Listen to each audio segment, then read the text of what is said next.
नमस्कार, मैं हूं आकर्षण उपल और इस समय आप ये सीधी तस्वीरें देख रहे हैं IBN24 पर।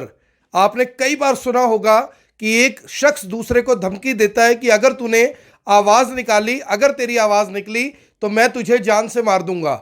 इस तरह की बातें सुनने के बाद अक्सर लोगों के ऊपर FIR दर्ज हो जाती है, लेकिन कहते हैं कि एक्शन स्पीक्स यानी कि लाउडर देन वर्ड्स। ये आपने कहावत सुनी होगी कि जो एक्शन है वो शब्दों से ज्यादा बोलते हैं, और ऐसा ही एक बड़ा एक्शन हुआ है पानीपत के सिंघम के ऊपर। ये शख्स आप देख रहे हैं, इनका नाम है आशीष कुमार, जिनको सिंघम के नाम से पानीपत के लोग जानते हैं। पानीपत के लोग इन्हें सिंघम के नाम से जानते हैं। पिछले दिनों इनकी काफी सारी कवरेज आपने देखी होंगी कि किस तरह से इन्होंने DGP से लेकर DSP जेल तक की गाड़ियों के चालान काट दिए। MLA से लेकर जितने भी बड़े बड़े पॉलिटिशियन थे, जितने बड़े बड़े नेता थे, उनकी गाड़ियों के चालान काटे। और जिसके बाद एक मामले को देकर दो पुलिस वालों में, जिसमें एक आशीष कुमार थे, इनका एक झगड़ा हो जाता है अपने ही एक पुलिस कर्मचारी के साथ, और उसके बाद इनके ऊपर FIR दर्ज कर दी जाती है 2 फरवरी को। और बताया जा रहा है कि 9 फरवरी को इनकी गिरफ्तारी हो गई थी, जबकि ये SP पानीपत के पास अपनी गिरफ्तारी देने जाना चाहते थे, लेकिन पुलिस ने इन्हें गिरफ्तार कर लिया। 6 दिन ये जेल में रहे। 6 दिन बाद इन्हें जमानत मिल गई, और जमानत लेने के बाद जब सिंघम जेल से बाहर आए तो आज पानीपत के SP शशांक कुमार सावन, उन्होंने बड़ा एक्शन लिया सिंघम के ऊपर, और आज उनको हरियाणा पुलिस की नौकरी से बर्खास्त कर दिया गया है, यानी कि उन्हें नौकरी से डिसमिस कर दिया गया है। अब यहां पर समझने वाली बात यह है कि आखिर सिंघम ने जो भी गलतियां की थी उसके लिए उनके खिलाफ FIR दर्ज की गई। सिंघम ने जो भी गलतियां की थी उसके लिए डिपार्टमेंटल इंक्वायरी खोली गई, लेकिन बर्खास्तगी जैसा काम करना इस ओर इशारा करता है कि बड़े अधिकारियों को, बड़े नेताओं को, हरियाणा सरकार को और गृह मंत्री तक की आंखों में आशीष कुमार सिंह कहीं ना कहीं खटक रहे थे। और जिस तरह से उनके ऊपर यह कार्रवाई हुई है, मुझे नहीं लगता कि आज के बाद हरियाणा पुलिस का कोई भी कर्मचारी सरकार के खिलाफ बोलेगा, पब्लिक के हित में काम करेगा। हालांकि आशीष कुमार सिंह ने जितनी भी कार्रवाई की उसमें कुछ बातों को पब्लिक ने भी सपोर्ट नहीं किया, लेकिन ज्यादातर बातें ऐसी थी जिसमें आशीष जो कुमार थे उनके साथ पब्लिक खड़ी रही। पब्लिक ने कहा कि वो अच्छा काम कर रहे हैं, लेकिन सवाल सबसे बड़ा ये है कि अच्छा काम करने वाले की नौकरी से बर्खास्तगी से क्या मैसेज हरियाणा पुलिस का, हरियाणा सरकार का पूरे देश में जाएगा। 2 दिन पहले रात को जिस तरह से उनकी जमानत हुई, वो काफी खुश थे। उन्होंने कहा था कि मैं ये लड़ाई लड़ूंगा, लोग मेरा साथ दें, लेकिन लोगों ने उनका साथ देने की बात भी कही। पत्रकारों ने उनका साथ दिया, पत्रकारों के ऊपर FIR भी दर्ज हुई। पत्रकारों के साथ साथ सिंघम के पिता के ऊपर, भाई के ऊपर भी FIR दर्ज हुई। यानी कहीं ना कहीं हरियाणा पुलिस ने उनको, उनके परिवार को, पत्रकारों को, खासकर सोशल मीडिया के जो पत्रकार थे उनको भी निशाना बनाया, क्योंकि वो लगातार उनकी कवरेज कर रहे थे। हमारे साथ आशीष कुमार जुड़ गए हैं, जो कि सिंघम के नाम से पानीपत पुलिस में काफी ज्यादा काम करते हुए नजर आते थे। ट्रैफिक की समस्या को किस तरह से उन्होंने वहां पर खत्म करने की कोशिश की, लेकिन आज उनकी बर्खास्तगी से बहुत सारे लोगों का दिल टूटा है, क्योंकि इस तरह की कार्रवाई से जाहिर तौर पर हरियाणा सरकार का, हरियाणा पुलिस का और खासकर SP पानीपत का एक अच्छा मैसेज पब्लिक में नहीं गया होगा। ये ऐसी प्रतिक्रिया लोगों की बार बार लगातार आ रही है। हमारे साथ आशीष कुमार जुड़ गए हैं। आशीष जी, सबसे पहले IBN24 पर स्वागत है। एक बड़ी खबर, बड़ा अपडेट ये है कि हरियाणा पुलिस की नौकरी से आपके पानीपत के SP शशांक कुमार सावन ने आपको डिसमिस कर दिया है, बर्खास्त कर दिया है। अब आप हरियाणा पुलिस के अंदर कार्यरत नहीं है। देखिए, पहले तो सभी को जय हिंद, जय भारत। और एक ये तो करप्ट अधिकारी ने अपनी रंजिश निकाली, जो इसका साम्राज्य था काला करोड़ों रुपए का जी, उसमें फर्क पड़ गया था 80% जी। जो यहाँ नशे की अवैध जैसे सट्टा वगैरह चलता था, उसको खत्म होता जा रहा था। जो करोड़ों रुपए की इनकम थी वो जीरो होती जा रही थी। और ये तो कोई बात नहीं, इससे बड़े बड़े हर तरह के अधिकारी बैठे हैं सरकार में, मंत्री बैठे, गृह मंत्री अनिल विज जैसे तब अधिकारी। इसी कलम चलाने से सब कुछ थोड़ी डिसीजन हो जाता है जी। आगे बहुत रास्ते खुले हैं। नहीं आशीष जी, जिस तरह से ये कार्रवाई हुई है, आप गृह मंत्री अनिल विज के पास भी गए थे, हमने वो वीडियोस भी चलाए थे। उन्होंने आपको आश्वासन दिया था कि आपके साथ गलत नहीं होगा। तो क्या कोई SP, क्या कोई IPS अधिकारी गृह मंत्री को, DGP को भी क्रॉस कर अपनी लिमिट्स को क्रॉस कर ऐसा तो नहीं हो सकता आपको डिसमिस किया हो? यानी कहीं ना कहीं हो सकता है कि उन्होंने सरकार को विश्वास में लिया हो।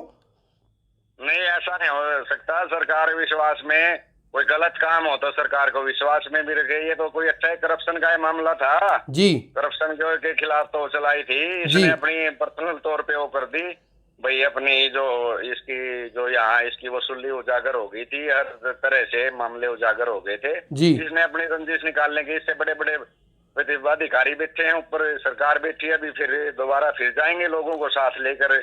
आपका अगला कदम क्या होगा, क्योंकि ये जिस तरह से इतना बड़ा एक्शन लिया गया है, यानी इससे पब्लिक इसको बहुत ज्यादा यानी कि ये नहीं कह रही कि बहुत अच्छा एक्शन हुआ है, लोग कहीं ना कहीं इस बात को यानी कि अपोज कर रहे हैं, आपका समर्थन कर रहे हैं कि भी इस तरह की कार्रवाई से तो कहीं ना कहीं सवाल जरूर उठते हैं पुलिस की कार्यशैली के ऊपर।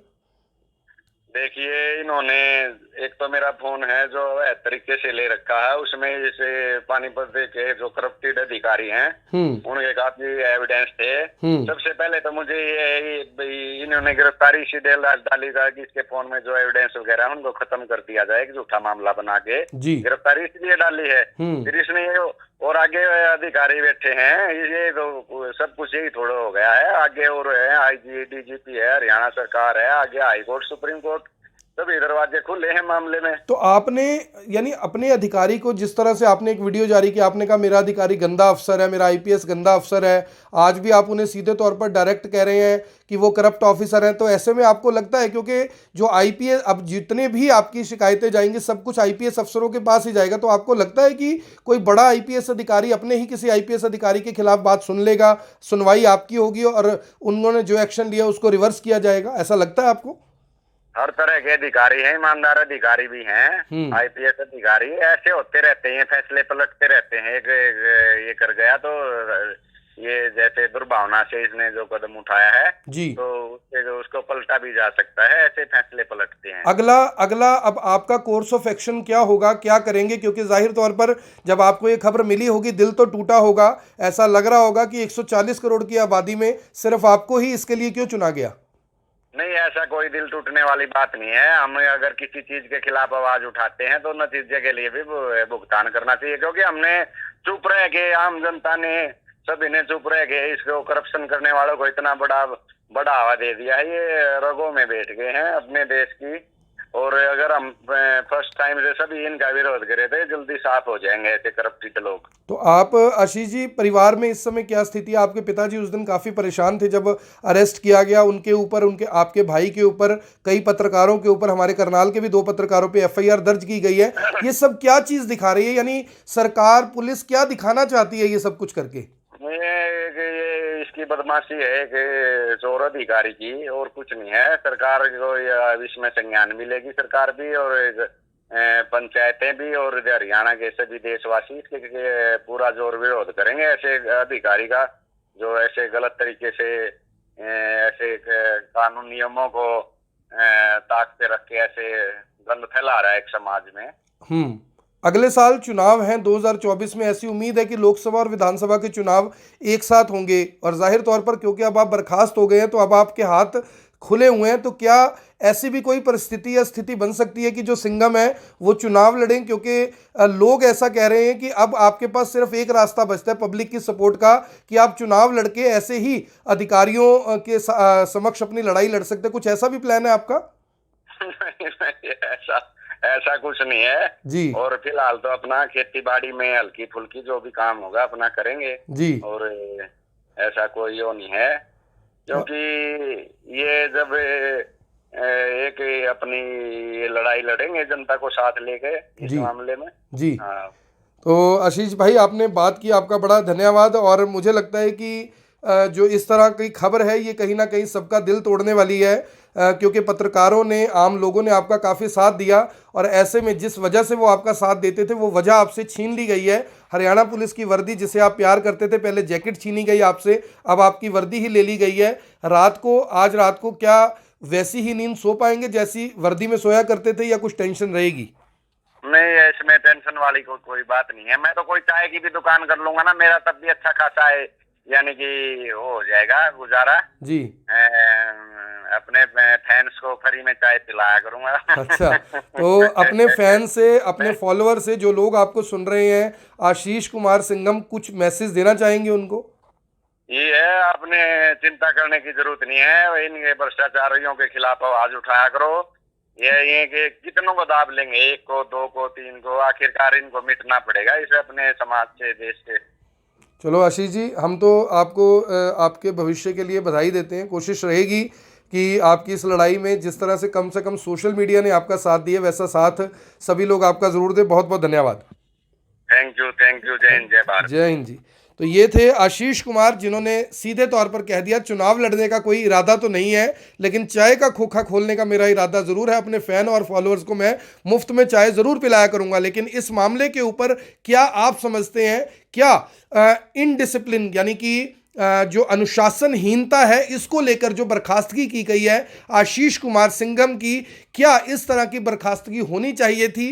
क्या इतना एक्शन ठीक नहीं था कि इनके खिलाफ एफआईआर दर्ज कर दी गई, इन्हें जेल में भेज दिया गया? सवाल यहां पर यह भी है कि जेल से छूटते ही उनकी बर्खास्तगी हुई है। अगर बर्खास्तगी जैसा काम था तो जब वो 6 दिन जेल में थे, ये तब भी किया जा सकता था। इसमें कहीं ना कहीं ऐसा लग रहा है कि तलवारें दोनों तरफ से खिंची हुई हैं। लेकिन अब देखना होगा कि इस एक्शन के बाद सिंघम का एक्शन क्या रहेगा, या फिर वो चुपचाप बैठ जाएंगे, या फिर आगे चलकर कानूनी लड़ाई लड़ेंगे। मेरी आप सभी से अपील, इस वीडियो को देखने वाले इस वीडियो को साथ के साथ जरूर शेयर करें। आप देख रहे हैं IBN 24, मैं हूं आकर्षण उपल करनाल से, आप सभी के साथ लाइव। धन्यवाद। अब यहां तक आ ही गए हैं तो हमारे चैनल को सब्सक्राइब जरूर करें और नीचे दिए गए बेल आइकन को जरूर दबाएं, ताकि हर खबर सबसे पहले पहुंचे आप तक।